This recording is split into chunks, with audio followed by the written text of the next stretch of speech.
The words hit me like a physical blow, spoken in my own living room by the child I had carried for 9 months.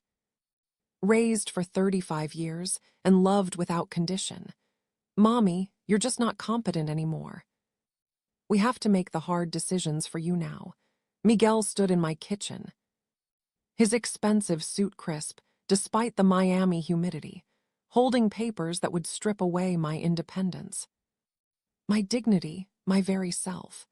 Behind him, his wife Adriana examined her manicured nails with the bored expression of someone waiting for an inconvenient task to be completed. I am Carmen Rivera. For 30 years, I taught 4th grade at Coral Way Elementary, molding young minds and navigating helicopter parents with equal skill. I raised Miguel as a single mother after his father died in a construction accident when Miguel was 12. I worked 3 jobs to put him through college. Celebrated when he became a successful financial advisor and welcomed Adriana into our family with open arms. Now, at 64. 3 months after my husband Roberto's sudden heart attack, I was being declared incompetent by the son I'd sacrificed everything for. If you're listening to this story, let me tell you how a retired Miami teacher discovered that sometimes the person who betrays you most completely is the one you love most deeply, and how that betrayal can become the catalyst for the most powerful transformation of your life. Roberto's death had shattered my world in ways I never anticipated. We'd remarried 5 years ago after meeting at a community center salsa class. Me, the widowed teacher trying to reclaim some joy. Him, the charming contractor whose wife had died of cancer 3 years earlier. We were both in our late 50s, both convinced that love was a young person's game. Both wrong in the most beautiful way. Carmen, he'd said on our 3rd date, I thought I was done living. You make me want to dance again. We had 5 magical years together. Roberto brought laughter back into my life, adventure I'd never experienced. He taught me to appreciate good wine, took me on weekend trips to Key Largo, introduced me to his large, boisterous Cuban family, who welcomed me with the warmth I'd never experienced growing up as an only child. But Roberto was also secretive about his business affairs in ways that sometimes troubled me. He had multiple bank accounts, frequently took hushed phone calls in Spanish, and kept most of his financial documents locked away. When I asked about it, he'd kiss my forehead and say, "Me amor. I handle the business so you can focus on the beautiful things." I thought it was old-fashioned protectiveness. I never imagined it was protection of a different kind entirely. The heart attack came on a Tuesday morning while he was having coffee and reading the Miami Herald. One moment he was laughing at a political cartoon. The next he was clutching his chest and collapsing to the kitchen floor. The paramedics worked on him for 43 minutes, but Roberto was gone before we reached Jackson Memorial Hospital. At the funeral, I was overwhelmed by how many people loved my husband. His construction crews wept openly. Neighbors I'd barely met shared stories of Roberto's kindness, helping elderly residents with home repairs, quietly paying medical bills for families in crisis. Always ready with his tools and his generous heart. Miguel, my son from my first marriage, had been polite but distant during the 5 years Roberto and I were together. "I'm glad you're happy, Mommy," he'd said when I told him about the engagement, but his smile never reached his eyes. Roberto had tried to build a relationship with Miguel, but my son seemed to view any affection I showed my husband as somehow diminishing what I felt for him. At the funeral reception, Miguel and Adriana flanked me like bodyguards, intercepting conversations with Roberto's business associates and family members. At the time, I thought they were protecting me from overwhelming condolences. Looking back, I realized they were controlling information flow. "Don't worry about any of this, Mommy." Miguel had said during those first devastating weeks. Adriana and I will handle everything. You just focus on healing. Miguel was 35 then. Successful in his financial advisory practice, married to Adriana for 8 years. They lived in a beautiful home in Pinecrest, drove matching BMWs, and maintained the kind of lifestyle that required constant, expensive upkeep. Adriana was always perfectly manicured, always dressed in clothes that cost more than I'd spent on my entire wardrobe in a year.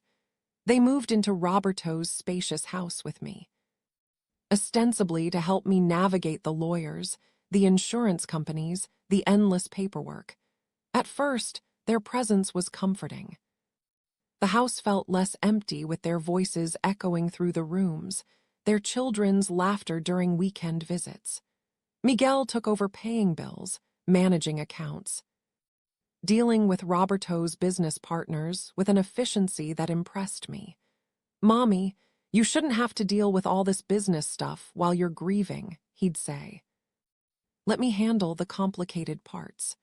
Adriana organized the household with military precision, hiring and firing housekeeping services, coordinating maintenance, taking charge of everything domestic while I moved through the days in a fog of loss.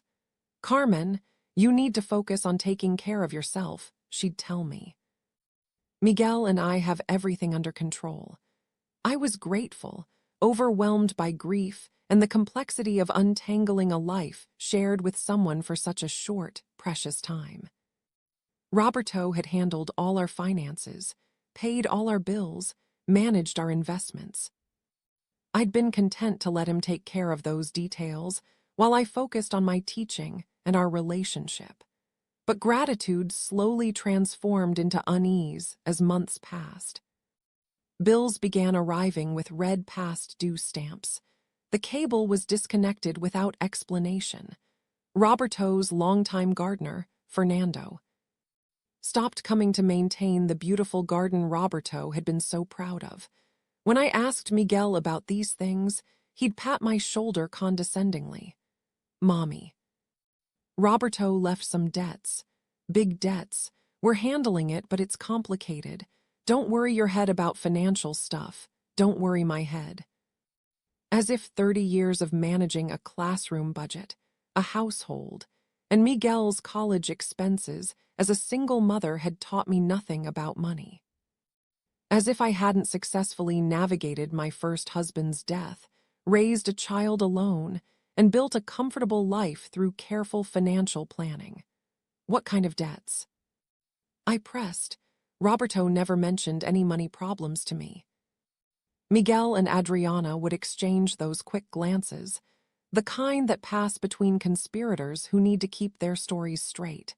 "Mommy, Roberto was protecting you from business stress," Adriana would explain in her soothing, professional voice. She'd worked in banking before her marriage, and she had a way of making financial matters sound impossibly complex. Construction business is complicated. There were outstanding loans on equipment, delayed payments from clients, tax issues. Miguel is handling it all. When I asked to see documentation, to understand what exactly we owed and to whom, Miguel became evasive. "The paperwork is all very technical, Mommy. Lawyer stuff, accounting stuff. You just find it confusing. Confusing." As if I were a child incapable of understanding adult matters. The first real warning came 6 weeks after the funeral, when I tried to use my debit card at President's Supermarket, my usual grocery store where I'd shopped for years. The card was declined. Embarrassed, standing in line behind neighbors who knew me, I tried again. "Declined. Lo siento, señora," the cashier said quietly. "Maybe you try another card?" I only had the one debit card. Heart pounding with embarrassment, I mumbled an apology and left my cart full of groceries at the register. From the parking lot, I called Miguel. "Mommy," his voice was cheerful, busy. I could hear office sounds in the background. "What's up, Miguel?" My debit card was declined at the grocery store. There must be some mistake with the bank. Oh, Mommy, I meant to tell you. We had to consolidate accounts to deal with Roberto's estate issues. The lawyers needed everything organized differently for the probate process. Just use cash for now, okay? Cash? I rarely carried cash anymore. Who did? Everything was debit cards and credit cards these days. How much cash should I be carrying? And how long will this account problem last? Not long, I promise. I'll sort it out this week. For now, just take out whatever you need from the ATM. But when I drove to my usual Bank of America branch and tried to withdraw cash from the ATM, I got a message I'd never seen before: insufficient funds for requested withdrawal amount. I tried for a smaller amount. Same message. I tried for $20. Same message. Panicking now, I went inside to speak with a teller. The young woman who helped me, Patricia, was someone I'd seen many times over the years. Mrs. Rivera. "Let me check your account status," she said, typing on her computer. Her expression grew confused, then concerned. "I'm going to need to get my manager for you." The manager.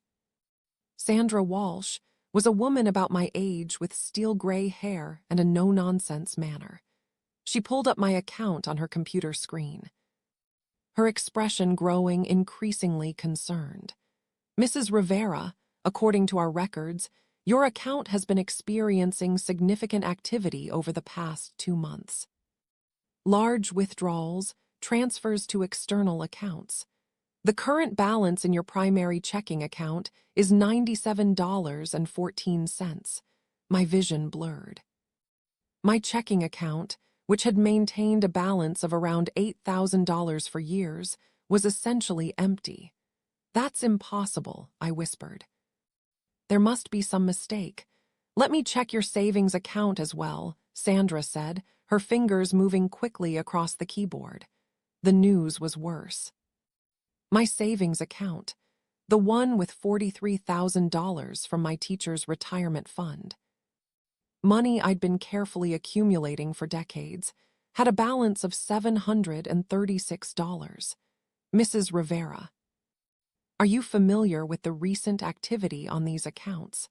Large withdrawals, transfers to business accounts under the name Rivera Financial Services. Rivera Financial Services, Miguel's company. I never authorized any transfers to my son's business accounts. Sandra's frown deepened, according to our records. All these transactions were authorized by power of attorney. The document was filed 8 weeks ago. It gives Miguel Rivera complete control over your finances. Power of attorney? I never signed any power of attorney. Sandra looked increasingly uncomfortable. "Mrs. Rivera, would you like me to print out the document for you to review?" She printed the papers, and I stared at what was supposed to be my signature. It looked like my handwriting, the distinctive way I formed my capital C in Carmen. The slightly slanted letters that came from years of writing on blackboards, but I had no memory of signing these documents. None whatsoever. "Mrs. Rivera," Sandra said quietly, leaning across her desk, "do you remember signing this document?" No, I would remember something this important. I would never give anyone complete control over my money without discussing it with them first, without understanding exactly what I was signing. Sandra was quiet for a long moment, then she leaned forward and lowered her voice. "Mrs. Rivera, I've been in banking for 22 years. I've seen this situation before. What's happened to your accounts looks like elder financial abuse. If you believe this document was forged, you need to contact the police immediately. Elder financial abuse." The words felt foreign in my mouth, impossible to connect with my own life. I was Carmen Rivera, a competent woman who'd successfully navigated 30 years of teaching. Raised a child as a single mother, managed my finances responsibly my entire adult life. This was something that happened to other people, vulnerable people. confused people. Not me. I drove home from the bank in a daze, my hands trembling on the steering wheel. The magnitude of what had been done to me was overwhelming. $43,000, money I'd saved by skipping lunches, buying clothes at thrift stores, driving my old Honda until the repair costs exceeded its value. Money that represented security, independence, the buffer between me and poverty in my retirement years. All gone, stolen by my own son.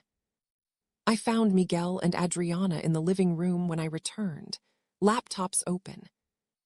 Documents spread across Roberto's beautiful antique coffee table that I'd helped him select at a flea market in Homestead.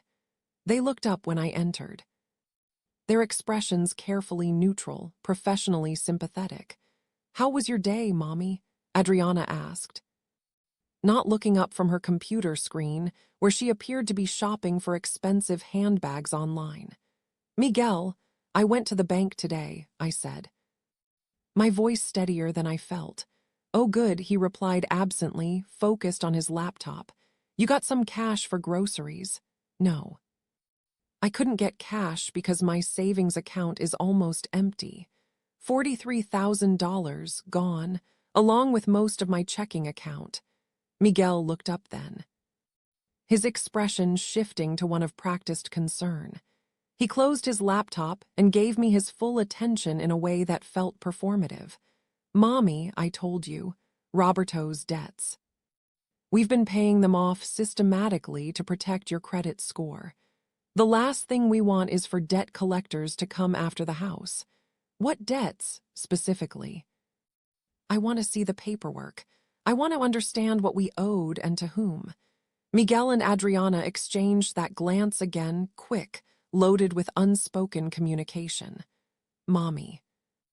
Honestly, you've been so scattered since Roberto died," Miguel said, his tone gentle but condescending. "We've discussed this multiple times. The construction business loans, the equipment financing, the subcontractor payments that were backed up. You signed the power of attorney so we could handle everything properly, without bothering you with the details." "I never signed any power of attorney, Miguel." The room went quiet. Miguel's expression shifted, becoming colder, more calculating. "Mommy, I'm very concerned about your memory. These conversations happened." The signing happened at the lawyer's office 3 weeks after Roberto's funeral. You were there, you asked questions, you signed the documents. Maybe you should see a doctor about this memory loss. The gaslighting was so smooth, so practiced, that for a terrifying moment I doubted myself. Had I forgotten? Was grief affecting my mind more than I realized? But then I remembered Sandra's face, her quiet certainty that something was very wrong. "I want to see Roberto's debts," I said firmly, standing straighter. "All of them. And I want to understand exactly what you've been paying with my money." Miguel stood up slowly, his 6-foot frame towering over my 5'2" height in a way that felt deliberately intimidating. This was my son, the child I'd rocked to sleep. Nursed through childhood illnesses, cheered for at baseball games. But the man standing before me felt like a stranger. "Mommy, I think it's time we had a serious conversation about your living situation. This house is too big for you to manage alone. You're forgetting important conversations. Forgetting signing crucial documents.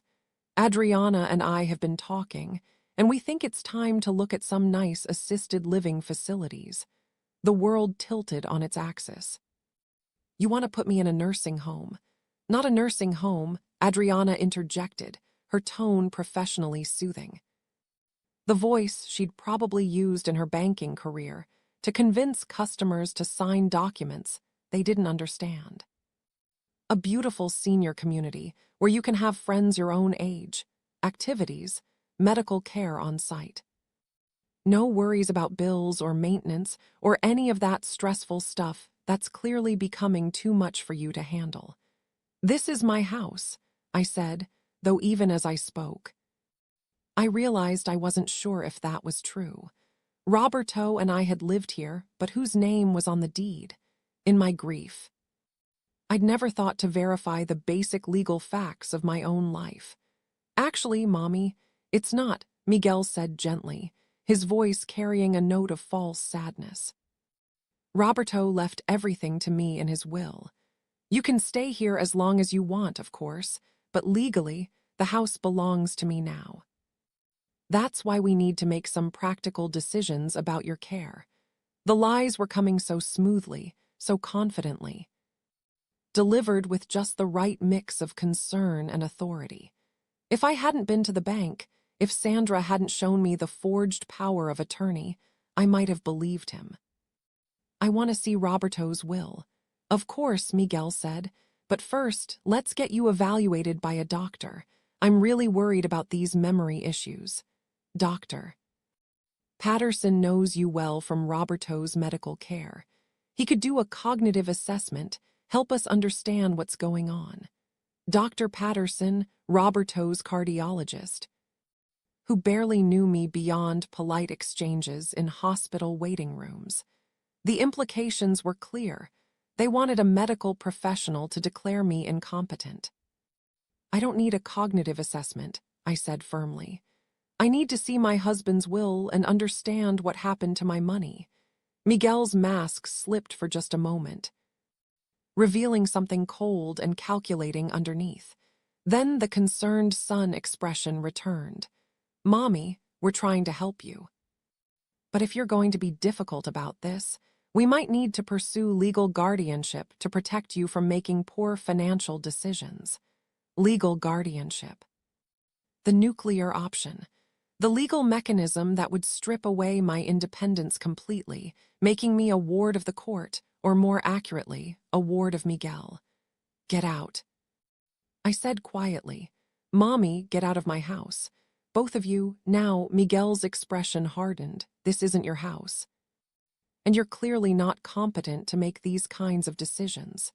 Adriana, call Dr. Patterson. Tell him we need an emergency evaluation. I said get out.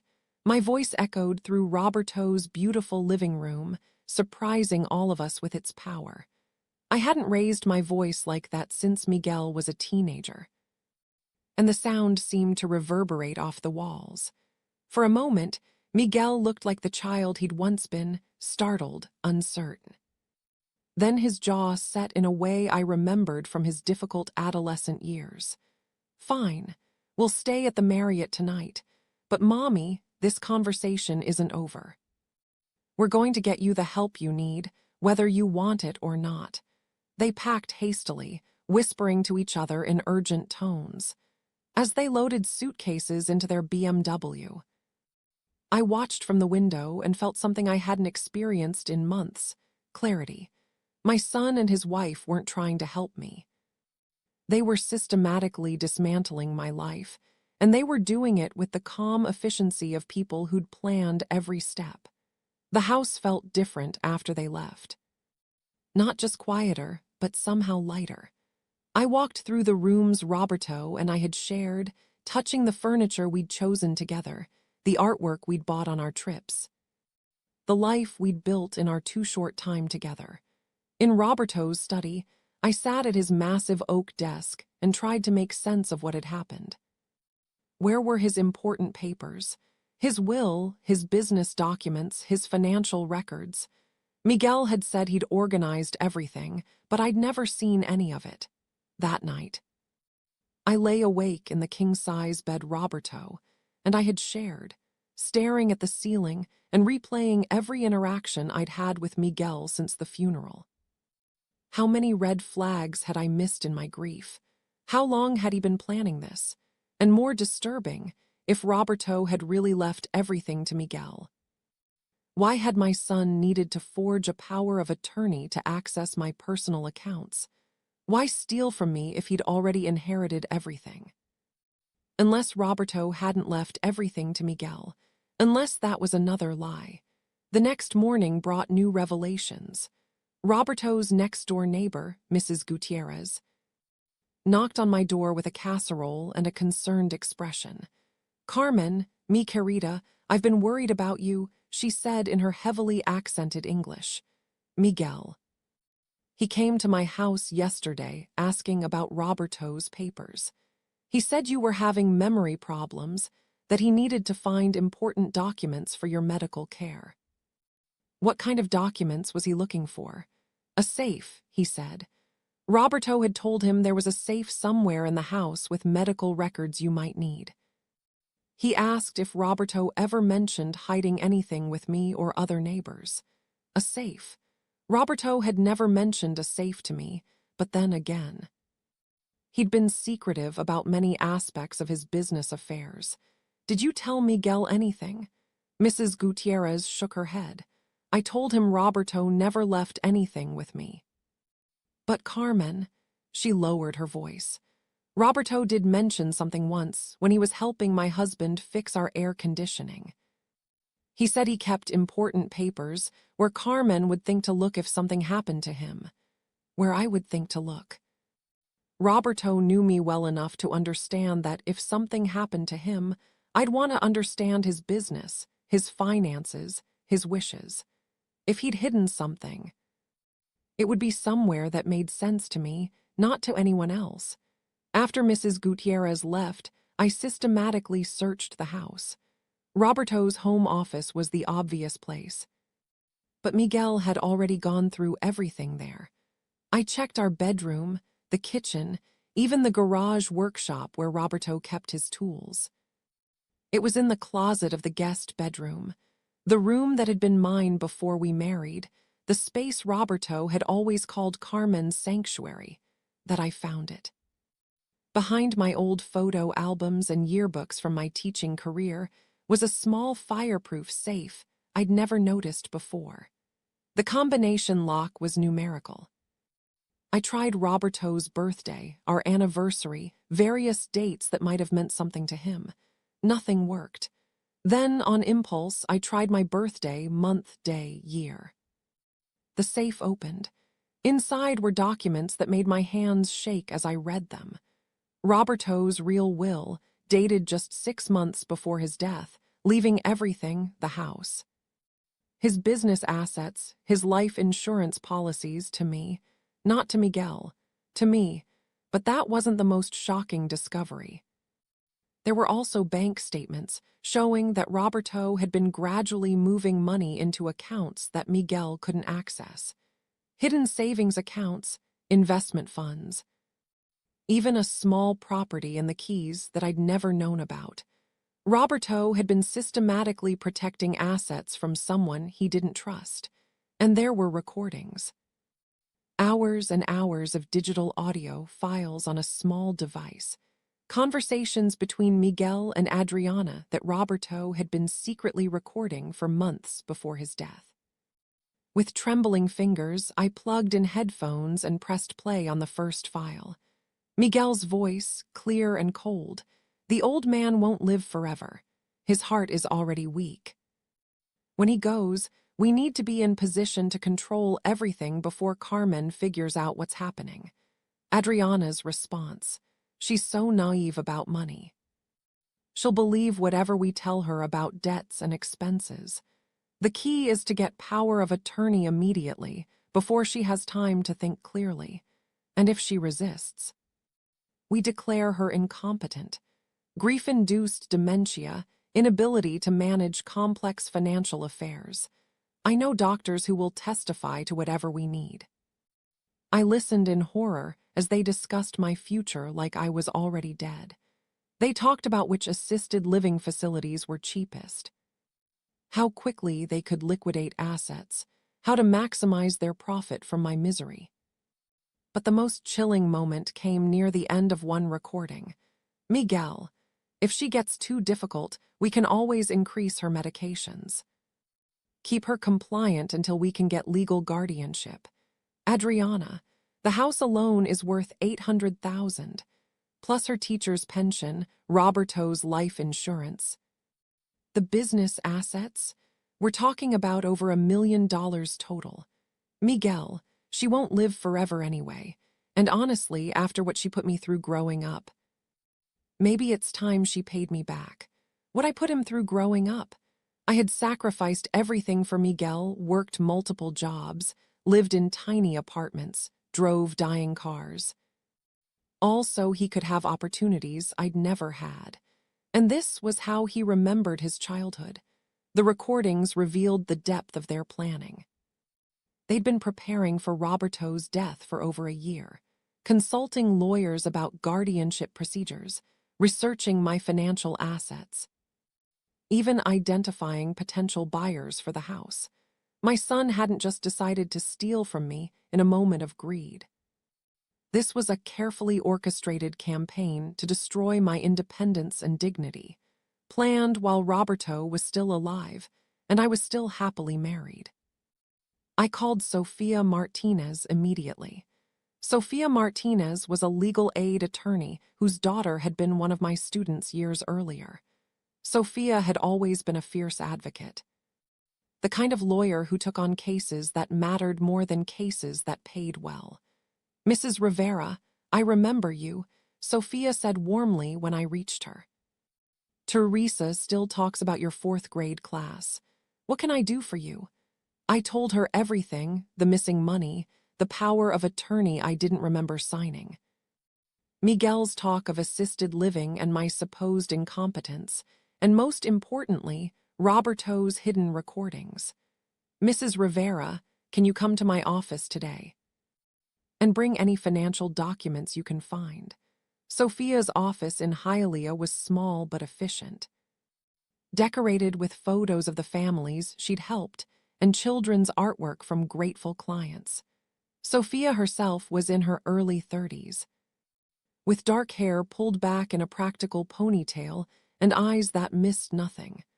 "Let me see this power of attorney," she said, studying the document I'd gotten from the bank.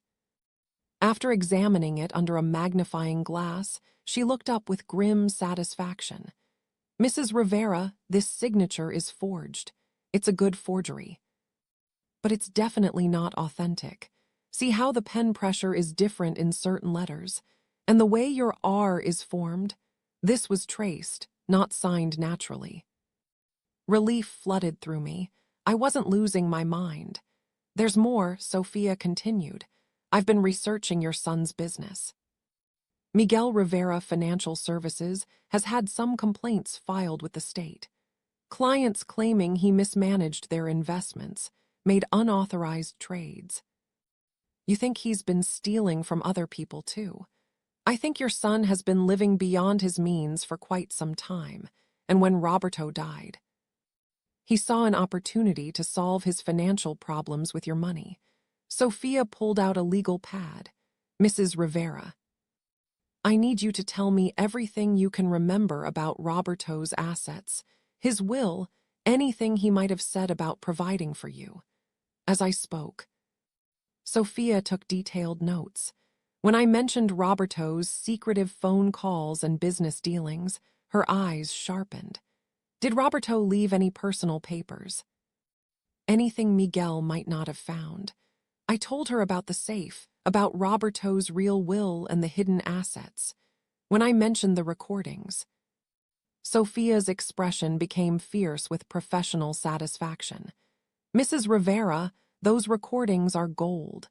They prove premeditation, conspiracy, and intent to defraud. But I have to warn you, if we discover that Miguel has been defrauding you, the legal process could be brutal. You might have to testify against your own son in criminal court." The thought made me physically ill. But the alternative, letting him destroy my life and dignity, was worse.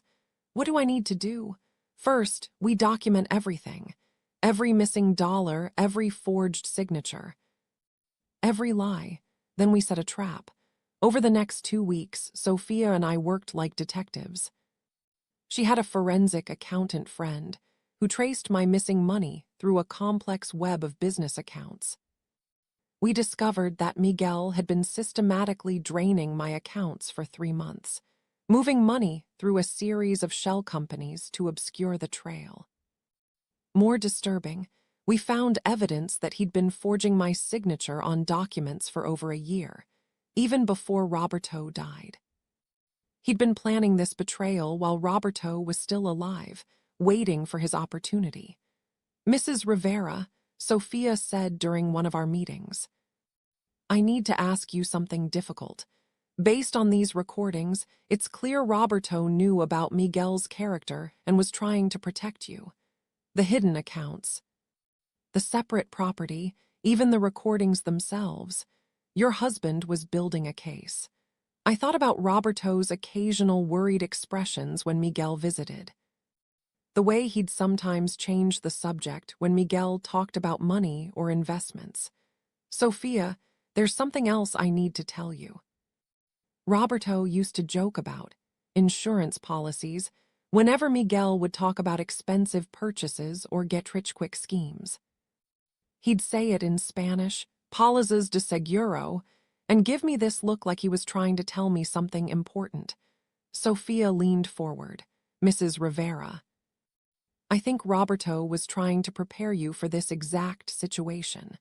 The question is, how much more did he leave behind that Miguel doesn't know about?" The plan Sophia devised was elegant in its simplicity, using the forged power of attorney. Miguel had scheduled a meeting with what he believed was a potential investor. Actually, an undercover investigator working with the state attorney's office. The meeting was designed to record Miguel attempting to illegally access my accounts to fund a fabricated investment opportunity. Meanwhile, I would be at the bank with Sophia and Detective Carlos Mendez, officially revoking the fraudulent power of attorney and filing criminal charges. The beauty of this approach, Sophia explained, is that we'll have him on tape committing new crimes while we're simultaneously revealing his past crimes. It will be impossible for him to claim he was acting in your best interests. Detective Mendez was a man about Miguel's age with kind eyes and calloused hands who'd seen too many cases like mine. "Mrs. Rivera, I've been investigating financial crimes for 15 years. What your son planned to do to you, the level of premeditation, the psychological manipulation. It's among the worst cases I've encountered. The morning of the operation, I woke early and made myself Roberto's favorite breakfast, Cuban coffee and tostada with butter. It felt like armor, this connection to the man who'd tried to protect me even after his death. Miguel called around 8 a.m., his voice bright with false enthusiasm. "Mommy, I hope you slept well. Adriana and I have been thinking, and we realized we were too harsh yesterday. We love you and we just want to take care of you. That's good to hear. Mijo, I have a meeting this morning with a potential client, someone who's interested in a real estate partnership. It could be the answer to our financial problems. I wanted to check on you first, though. Are you okay alone in the house?" He was fishing, trying to determine if I'd be around to interfere with his plans. "I'm fine, Miguel. I have some errands to run this morning, but otherwise I'll be resting." "Good, good. We'll talk tonight about moving forward positively, okay? Maybe we can all visit some of those nice senior communities I mentioned. Just to look, no pressure. I hung up feeling sick, even now." Even as he was preparing to commit new crimes against me, he was maintaining the fiction that this was all for my own good. An hour later, I was sitting in Sandra Walsh's office at the bank, surrounded by people who were actually trying to protect me. Sophia sat beside me with her briefcase full of evidence. Detective Carlos Mendez reviewed Roberto's recordings through headphones, his expression growing grimmer with each conversation. "Mrs. Rivera," Detective Mendez said, after listening to several files, "I've heard a lot of disturbing things in my career, but your son's level of calculation is extraordinary. He wasn't just planning to steal from you, he was planning to systematically destroy your mental health and independence. Will the recordings be enough to convict him? Combined with the forged documents, the stolen money, and what we're about to record today, absolutely. Your son is going to prison for a very long time. My phone buzzed with a text from Miguel. Meeting going great. Should have good news about our financial situation soon. Love you, Mommy. Our financial situation. My stolen retirement money had become our problem in his mind. He's at the meeting now, I told the group. Detective Mendez nodded. My colleague is recording everything. Miguel is currently trying to convince our undercover investor to front him $200,000 for a fake real estate opportunity. Using forged documents that claim he has power of attorney over a wealthy widow's accounts. What happens when he realizes it's a trap? That's when we arrest him. The call came 20 minutes later. Miguel had been taken into custody, along with Adriana, who had been waiting in their car outside the fake investor's office with a briefcase full of additional forged documents. Mrs. Rivera, Detective Mendez said, "You should know that we also executed search warrants on their home and Miguel's office. We found evidence that you weren't their first victim. Miguel has been defrauding elderly clients for at least 3 years, using very similar methods. The scope of his crimes was staggering. Miguel had been using his position as a financial advisor to identify vulnerable seniors, then systematically stealing from their accounts through forged authorizations and fake investment schemes. I wasn't just his mother, I was his biggest and most audacious target. How many others? At least 12 families that we've identified so far. Probably more as our investigation continues. Miguel stole over $2 million in total. $2 million. From elderly people who'd trusted him with their life savings, their security, their futures. People like me who'd worked their entire lives to build modest nest eggs, only to have them stolen by someone they trusted. Mrs. Rivera, Sophia said quietly, "There's something else you need to know. We've been in contact with Roberto's original attorney, the one who drafted his real will. Miguel visited him 3 weeks after Roberto's funeral, claiming you were too grief-stricken to handle legal matters. He tried to get the lawyer to reveal details about Roberto's estate. What did the lawyer tell him? Nothing. Fortunately, attorney-client privilege protected Roberto's confidential information even after his death. But Miguel's visit confirms that he knew Roberto had assets he couldn't access, and that his claims about inheriting everything were complete fabrications. The pieces of Miguel's deception were falling into place. He tried to learn what Roberto had really left me, been frustrated by legal protections, and decided to forge documents and steal directly from my accounts instead. There's more, Sophia continued. The property and the keys that Roberto left you. Miguel found out about it somehow and has been collecting rental income for 3 months. He's been stealing from you in ways you didn't even know about yet. Roberto's secret property was a small beach cottage he'd bought as an investment years before we met. The rental income alone was $1,500 a month, money that should have been helping me through my grief and transition to widowhood. My phone rang. Miguel. Calling from jail. I answered, putting it on speaker so everyone could hear. Mommy. His voice was high with panic. Completely different from the controlled manipulation I'd grown accustomed to. There's been a terrible misunderstanding. The police arrested me. They're saying I stole money from you, but that's impossible. You signed all the papers. Miguel, I said. My voice calm and clear. I never signed any papers giving you power of attorney. You forged my signature and stole my retirement money. Mommy. You're confused. Your memory. We talked about this multiple times. My memory is fine, Miguel. I remember everything now, including the recordings Roberto left of you and Adriana planning to steal from me before he even died. The silence on the other end was profound, stretching for nearly 30 seconds. Roberto, recordings, Your stepfather knew exactly what kind of man you'd become. He protected me even after his death. When Miguel spoke again, his voice was different, harder, more desperate, the mask finally completely off. You can't do this to me. I'm your son. I'm family. Do you know what this will do to my children? They'll grow up knowing their father is in prison because their grandmother was selfish. Selfish. For refusing to let him steal my life savings and drug me into compliance. Miguel, the only thing I'm responsible for is raising someone capable of this, and I clearly failed somewhere along the way. You don't understand the pressure I was under. The business debts, the mortgage payments, Adriana's spending habits. I was drowning. I was going to pay it all back once I got on my feet again. Finally, a kernel of truth. The successful facade had been crumbling for years. And Roberto's death had looked like the solution to all his financial problems.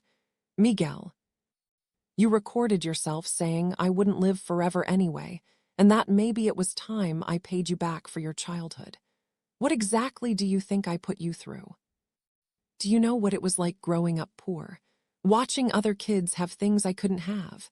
Being embarrassed by our apartment, our old car. The way you dressed when you came to school events. The words hit me like physical blows. I'd worked 3 jobs to give him opportunities. I'd sacrificed everything, my social life, my career advancement, my own dreams, to make sure he had what he needed for college, for his future. I worked myself to exhaustion to put you through college, Miguel. You think that makes up for the humiliation, the years of not fitting in because we didn't have money? Do you know how it felt to watch my friends' parents drive BMWs while you picked me up in that beat-up Honda? I looked around at the faces of the people who were truly trying to protect me. Sophia, Detective Mendez, Sandra Walsh. These strangers had shown me more loyalty in a few weeks than my son had shown me in years. Miguel, I'm sorry you were embarrassed by the sacrifices I made for you. I'm sorry you felt entitled to steal from me because you thought I owed you a childhood of luxury I couldn't afford. But mostly, I'm sorry that the little boy I loved became someone capable of planning to drug his own mother to steal her money. Mommy, please, I hung up and looked at Sophia. What happens now? Now we make sure he never has the opportunity to do this to anyone else. The media attention was immediate and overwhelming. The story of the financial advisor who stole from his own mother resonated with people across the country. Especially in South Florida, where financial crimes against elderly residents were unfortunately common. My phone rang constantly with interview requests, and news vans parked outside Roberto's house for days. Mrs. Rivera, said the reporter from Channel 7 during my first television interview. What do you want people to know about elder financial abuse? I want them to know it can happen to anyone, I said, looking directly into the camera. I was a teacher for 30 years. I raised a successful child. I thought I was smart, careful, protected. But criminals count on us trusting family members completely. And they prey on our grief and confusion during vulnerable times. Do you have a message for other seniors who might be in similar situations?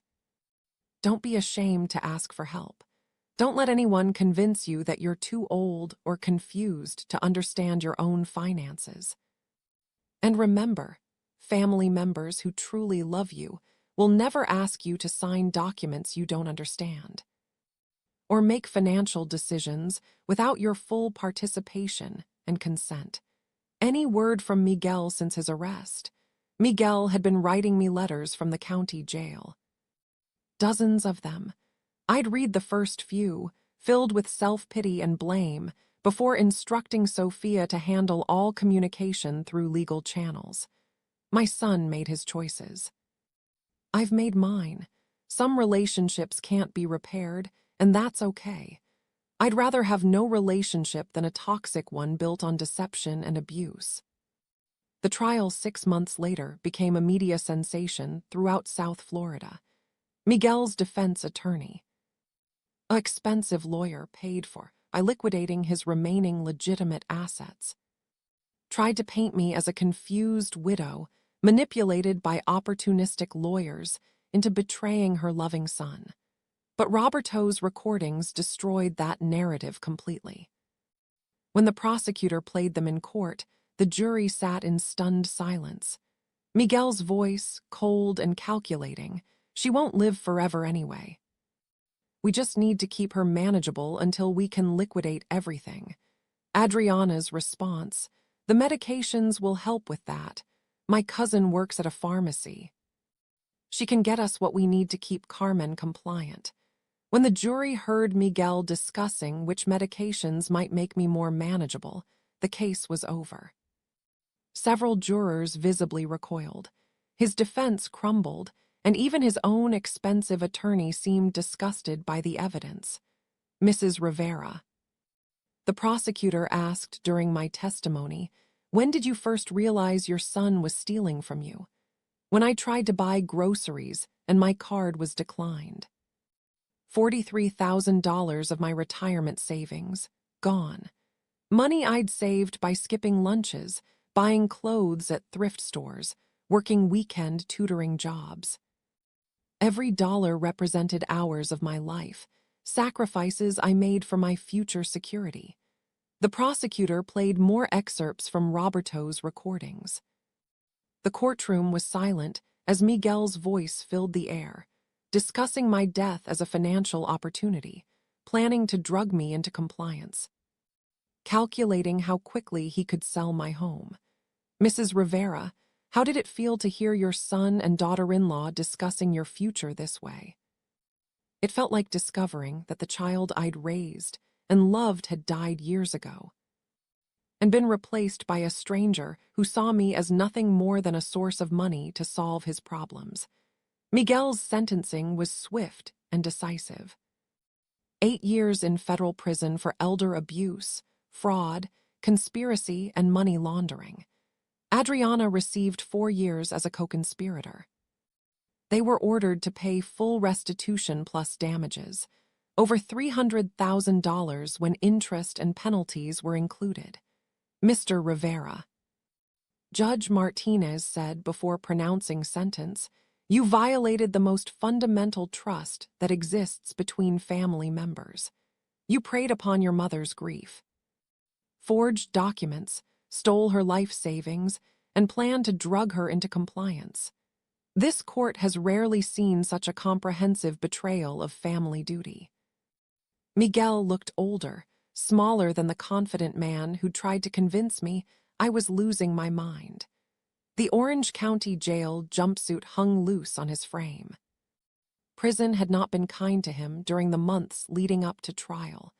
"Your mother showed tremendous courage in pursuing this case, potentially saving dozens of other seniors from similar abuse. While she has chosen forgiveness in her heart, the law cannot forgive." The sentence of this court is 8 years in federal prison, to be followed by 5 years of supervised probation. 8 years.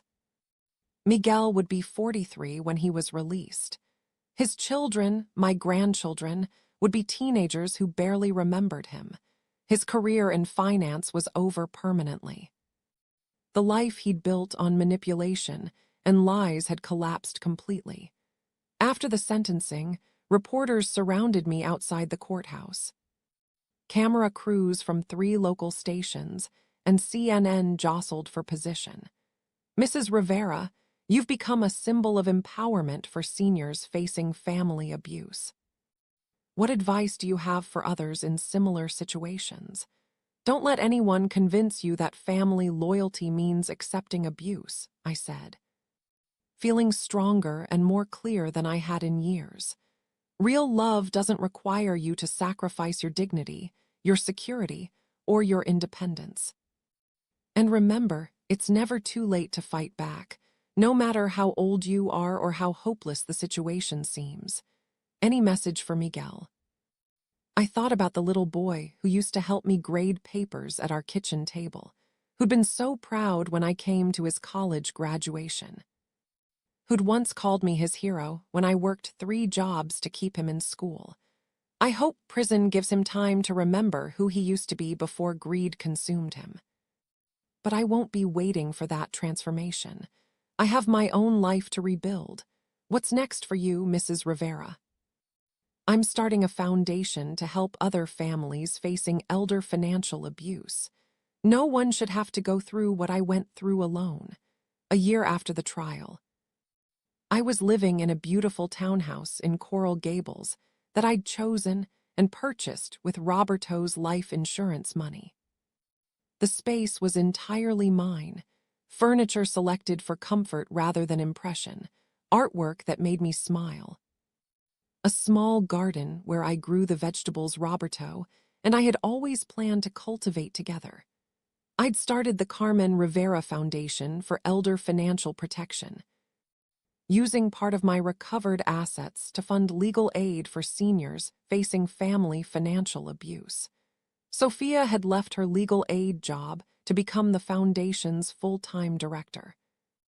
And we were helping families across Florida navigate the complex intersection of elder law and family betrayal. Carmen, Sophia said during one of our weekly review meetings in my home office, we've assisted 87 families this year. That's 87 seniors who didn't lose their homes or life savings to predatory family members. The foundation's success had exceeded our wildest expectations.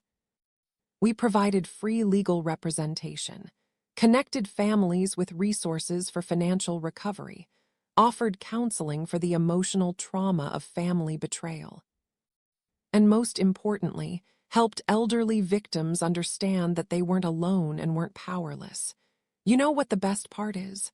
I told Sophia, looking out at my garden where tomatoes and herbs grew in neat rows. I'm not angry anymore. For months after Roberto died, I was consumed with grief, then betrayal, then rage. Now I just feel purpose, purpose, purpose from using my worst experience to protect others.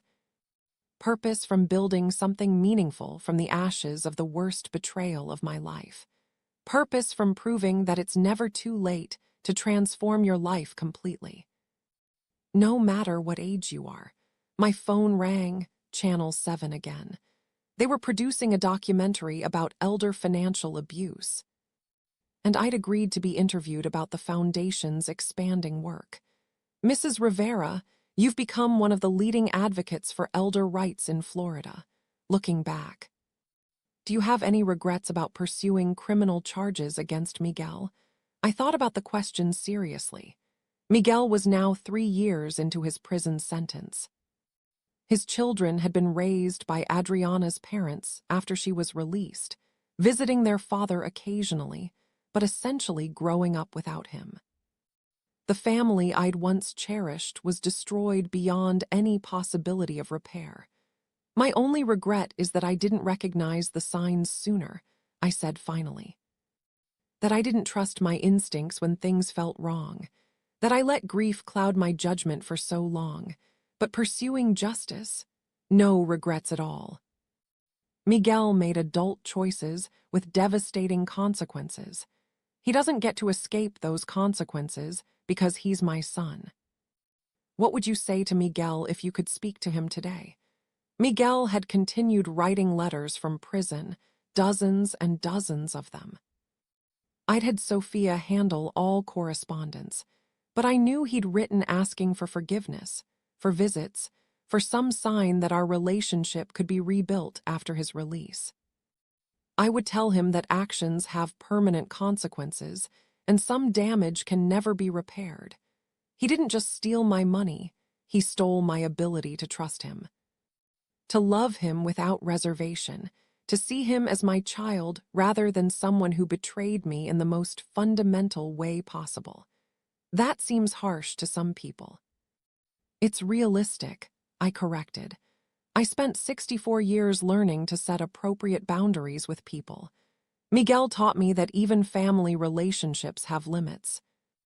and crossing certain lines destroys trust permanently.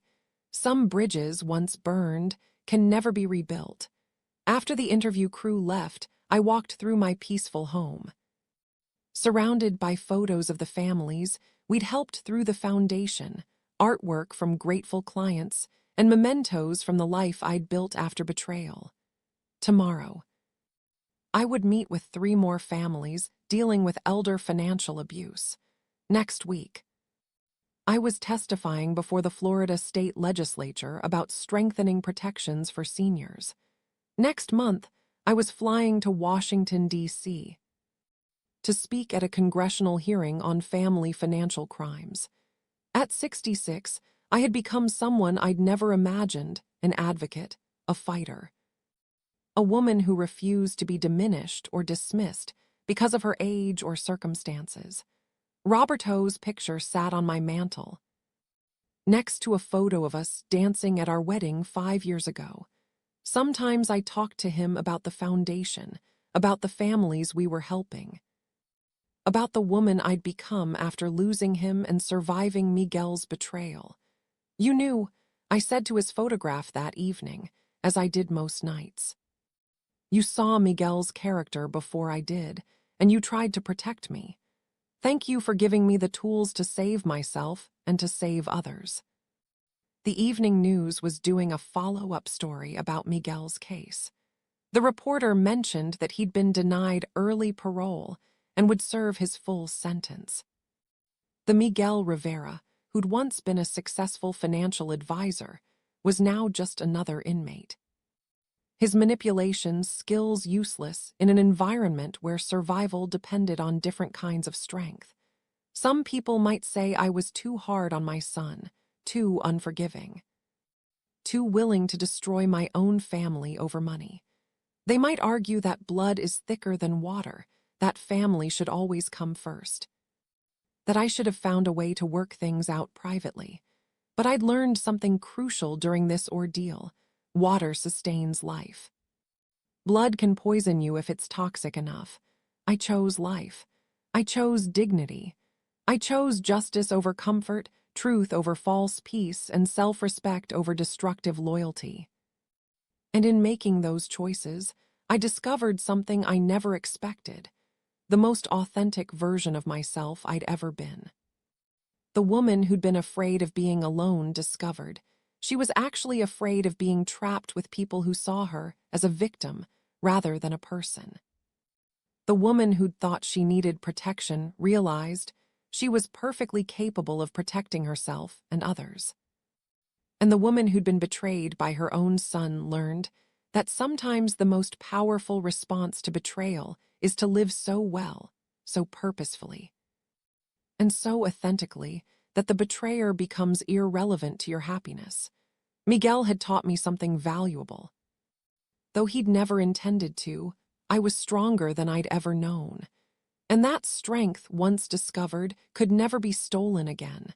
As I prepared for bed in my comfortable, safe, entirely my own home, I felt something I hadn't experienced since before Roberto's death, complete peace with my choices and excitement about my future.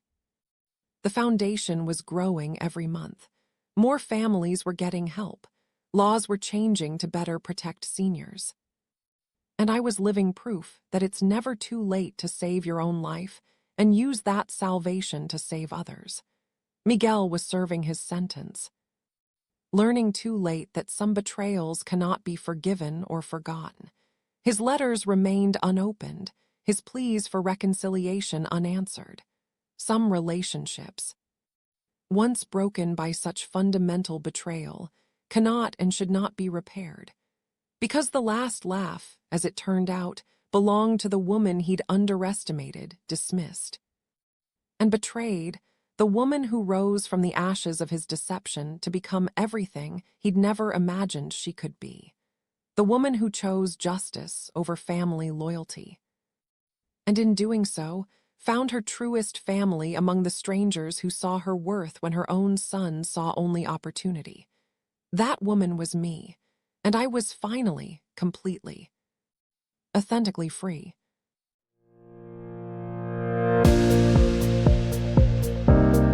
Thank you for watching, for listening, and for sharing this time with me.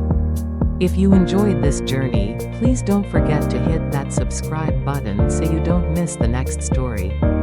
Until next time, take care, and keep cherishing the chapters of your life.